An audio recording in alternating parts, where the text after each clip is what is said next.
Happy Monday, everyone. Happy Monday. Hello, good morning, Dr. Stacey. How are you? Excellent, thank you. Yes, we're so happy to have you today. Oh, absolutely. And yeah, our viewers, hello. It's August the 5th, Monday. We still have summer. It's still hot. Oh, and I think yes. everyone is enjoying this. The skin, you know, it's feeling the vitamin. And today we're talking about living life with gratitude, which every day we encourage our viewers, ourselves, to take your vitamin G. Oh, yes. Gratitude. When you wake up every morning, God, thank you for the health that I have, which is a big topic today with yes. Dr. Stacey. So let me just introduce you to our, our special guest. She is a speaker. I know she's an author because we have a few books on our little table over here, and she will tell you about it at the end or maybe in the middle about how to grab her resources that will help you and change your life.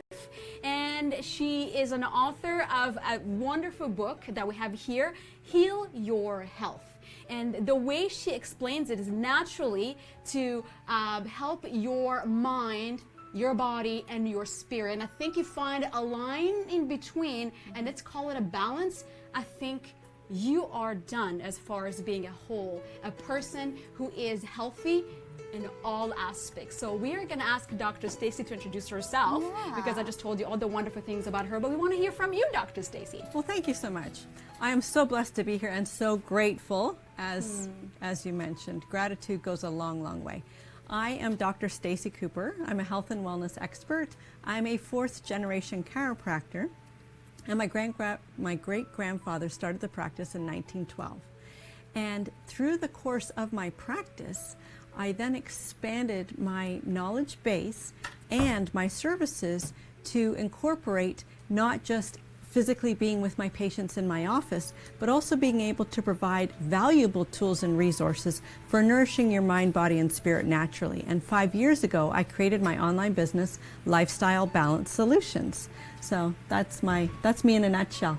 Wow, we do need balance, don't we? Truly, absolutely, that's vital. Important. I was talking about when we think about balance, like we have our body, we have our heads, our legs, our arms, but imagine if you just take care of your legs and ignore your arms, ignore your head, and then you're gonna grow hair for how long, and you're not gonna function because you are not balancing your body. And that goes as well inside our minds and our spirit. So I think you sharing with us how to find a balance, it's really, really hard for us to find that balance, and for us to be here together and talking about it. It's great, and it's going to help a lot of you, hopefully, like it's helped me. And I've been reading her book. It's amazing. And so I have a question for you.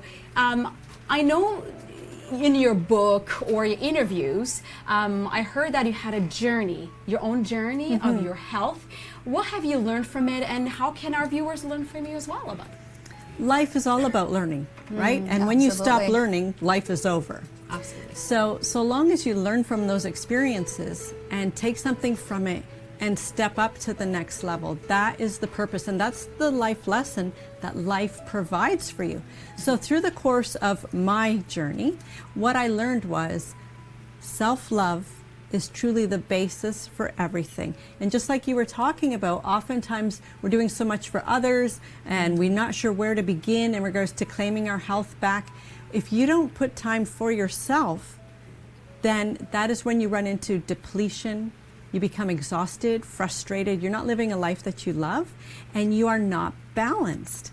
So balance is the key, because yes, you can eat really well 100% of the time, but if you are not taking care of all aspects of your body, then your body still will be out of balance and it won't function optimally, it won't function well.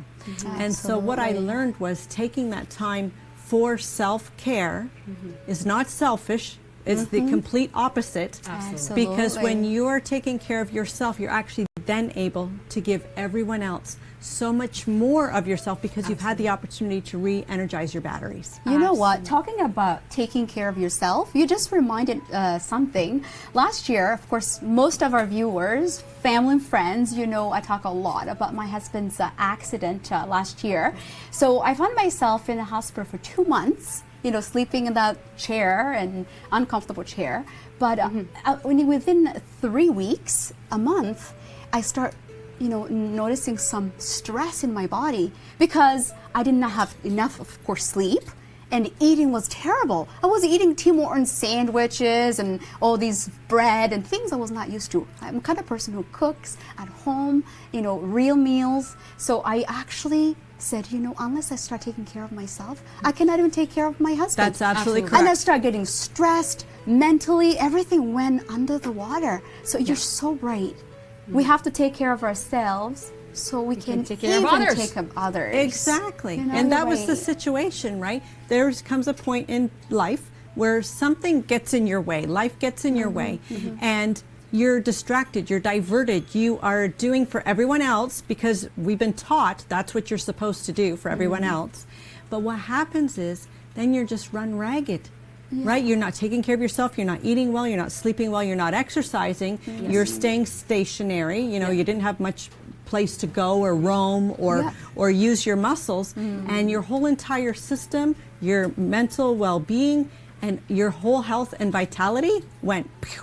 Absolutely. So really, so with your knowledge and everything is, you're saying that in your life you've had a time where you felt like you're not doing enough, you're not following the advice that you have, and you said, okay, I need to change. Has that ever happened to you when you felt like you're not doing enough, you need to change it? You need to change it around? Absolutely. And the point is you have to listen to your body because the signs and symptoms are there. Your body tells you when things are not working well.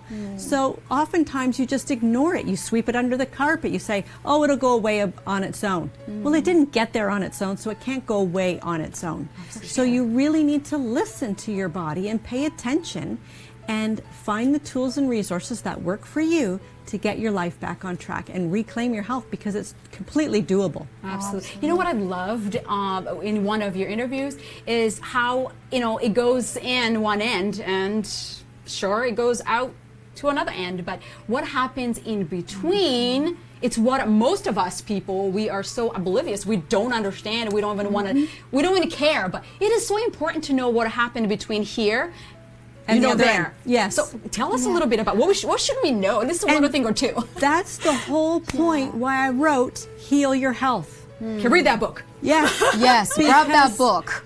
I talk about exactly what happens physiologically from one end to the other end. You eat the Big Mac, it goes in one end, comes out the other, and you don't care, don't think, don't know what happens in between.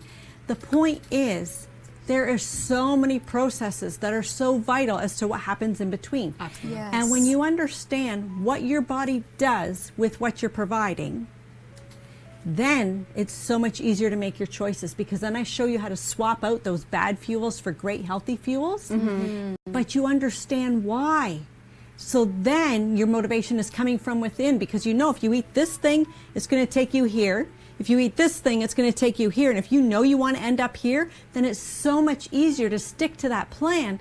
And it's not a diet. You get to fire your diets because diets don't work. And I tell you why, too, in the book. Please do. In the book, yes. But when you shift how you're fueling your body, now it can run like a high-octane machine. The North American diet is poisoning us. And it's not allowing your engine to fuel well. It's like putting diesel fuel in a gas engine. It's not working.